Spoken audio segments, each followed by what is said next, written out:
오늘 본문 말씀은 다윗의 생애에 있어서 가장 비극적인 한 순간에 놓여 있습니다.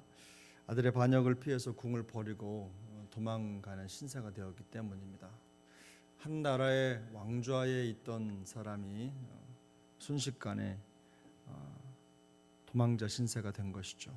물론 아들의 압살롬의 치밀한 계획으로 민심을 훔치는 그런 반역 행위가 있었지만 다윗이 그 긴 시간 동안 압살롬이 국민들의 마음, 그러니까 백성의 마음을 훔치는 동안 전혀 몰랐을까 하는 개인적인 의심 듭니다만, 어쨌든 다윗은 치밀하고 계획적인 압살롬에 비해서는 매우 순진해 보이는, 좀 어리석어 보이는 듯한 모습으로 왕좌에서 내려와서 도망을 갑니다. 다윗의 비난 행렬의 독특한 특징 하나는 뭐냐면 바로 도망을 가는데 그 나라의 제사장이죠. 당시에는 나라가 전체가 왕은 있었지만 신정국가 아닙니까? 언약궤를 맨 제사장들이 다윗과 함께 하겠다는 그 의지를 보인 것입니다. 사독과 레위인들이 언약궤를 메고 다윗과 다윗의 무리에, 피난 무리에 합류한 것입니다.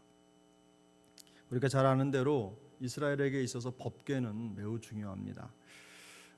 하나님의 임재의 상징과 권위를 나타내는 것이기도 하지만 이스라엘에게 있어서는 그 왕좌의 명분을 명확히 세울 수 있는 아주 중요한 것이 바로 이 법궤죠. 하나님이 그들과 함께 계시다. 하나님은 지금 우리와 함께 계시다라고 하는 아주 중요한 원리가 거기에 담겨 있습니다. 근데 다윗의 반응이 놀랍습니다. 법궤가 자기에게 왔는데 이 법궤를 다시 예루살렘으로 돌려보냅니다. 상식적으로 이해하기 어려운 행동이지만 다윗은 그렇게 합니다. 다윗에게 있어서 법궤는 너무나 중요한 것이지만 그러나 법궤를 자신의 목적을 이루기 위한 도구로 사용하지 않겠다고 하는 명확한 자기의 신앙 고백이 있는 것이죠. 법궤를 도로 예루살렘으로 가져다 놓으라 이렇게 얘기를 하면서 말을 좀 덧붙입니다. 25절을 보면 만일 내가 여호와 앞에서 은혜를 입으면 도로 나를 인도하사 내게 그 궤와 그 계신 데를 보이시리라 라고 말하면서 26절을 보면 중요한 이야기를 합니다. 선히 여기시는 대로, 주께서 선히 여기시는 대로 내게 행하시옵소서라고 기도하겠다 이렇게 말합니다. 다 포기한 사람의 체념 같지만 그러나 그렇지 않습니다. 하나님이 선하시다는 것을 알기 때문에 이 모든 과정을 오히려 하나님께 다 내어드리는 것이죠. 결정과 상황을 하나님의 주권에 맡기는 것입니다. 이처럼 왕권의 명분을 상징하는 법궤를 돌려보내고 하나님이 선히 여기시는 대로 행하시옵소서라고 기도하는 다윗의 모습이 보여주는 아주 중요한 신앙의 원리가 있습니다. 우선은 고난이 우리가 가지고 있는 신앙을 분명하게 보여주는 또 그 무게를 타는 저울이라는 거죠. 우리가 이미 잘 알고 있지 않습니까? 우리가 처한 고난 상황 또 여건 이런 것들이 분명한 신앙의 색깔을 드러내게 하는 기회가 되죠. 다윗이 고난이 다윗의 신앙을 만드는 것은 아닙니다. 그러나 고난이 다윗이 가지고 있는 믿음의 실체가 어떤 것인지를 드러내 보여주는 아주 중요한 원리가 되는 것이죠. 믿음이 있는 사람들에게 고난은 그래서 때로는 중요한 역할을 합니다. 또 하나의 교훈은 하나님이 그를 지키는 도구가 아니라는 것을 명백하게 하는 거죠. 하나님이 그의 도구가 아니라 그가 하나님의 영광을 위해서 하나님의 뜻을 드러내는 도구가 되는 것. 바로 이것이 다윗이 지금 이 법궤 앞에서 취한 태도의 분명한 모습일 것입니다.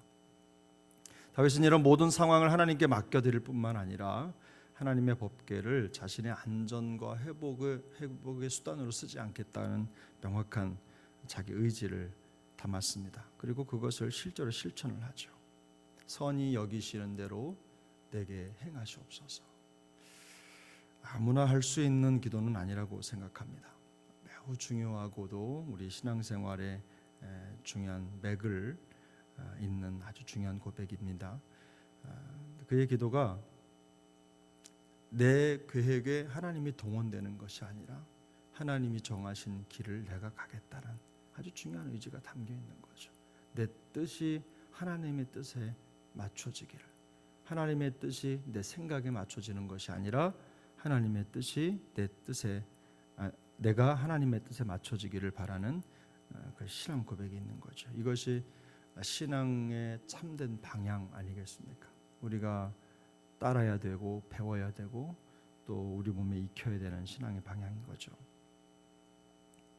하나님이 어떻게 하시든 그것이 가장 선한 것이다 라는 신앙 고백이 다윗에게 있는 것입니다.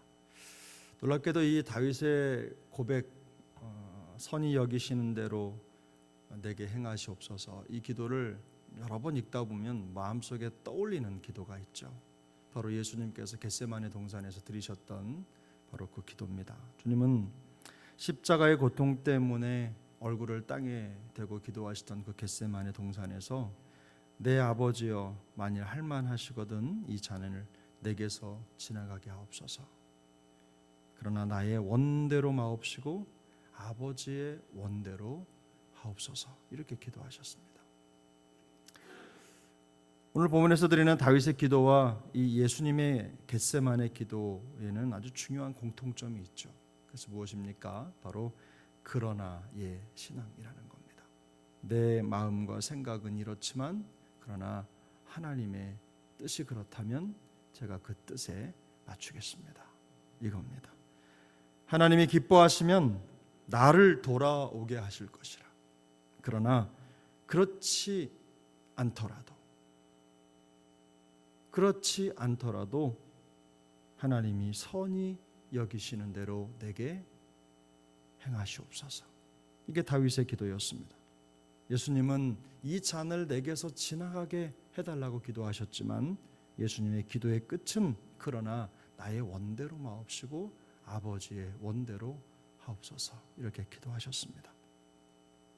내 소원을 솔직하게 드리면서도 그 소원이나 바람이 내 인생을 이끌어가는 동력이 되지 않도록, 하나님의 뜻이 내 인생의 동력이 되도록 그렇게 가치를 갖고 있는 겁니다.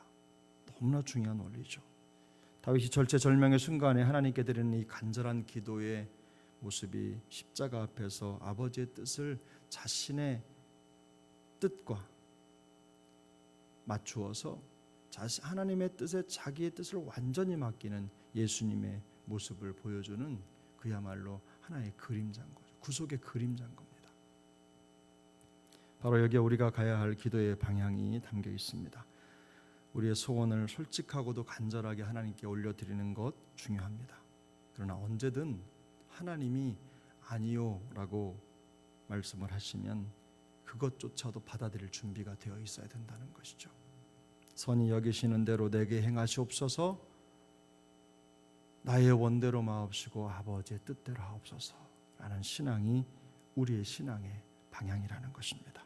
그러므로 우리가 드릴 수 있는 가장 깊은 기도를 드리되 주께서 선히 여기시는 대로 내게 행하시옵소서, 나의 원대로 마옵시고 아버지의 원대로 하옵소서라는 한 줄 마무리, 내 신앙의 방향, 이 원리가 이 다윗의 고백과 예수님의 순종이 또 우리의 신앙을 잇는 기준이 되어야 될 줄로 믿습니다. 오늘도 그런 은혜로 승리하는 우리 모두가 될 수 있기를 예수님의 이름으로 축복합니다.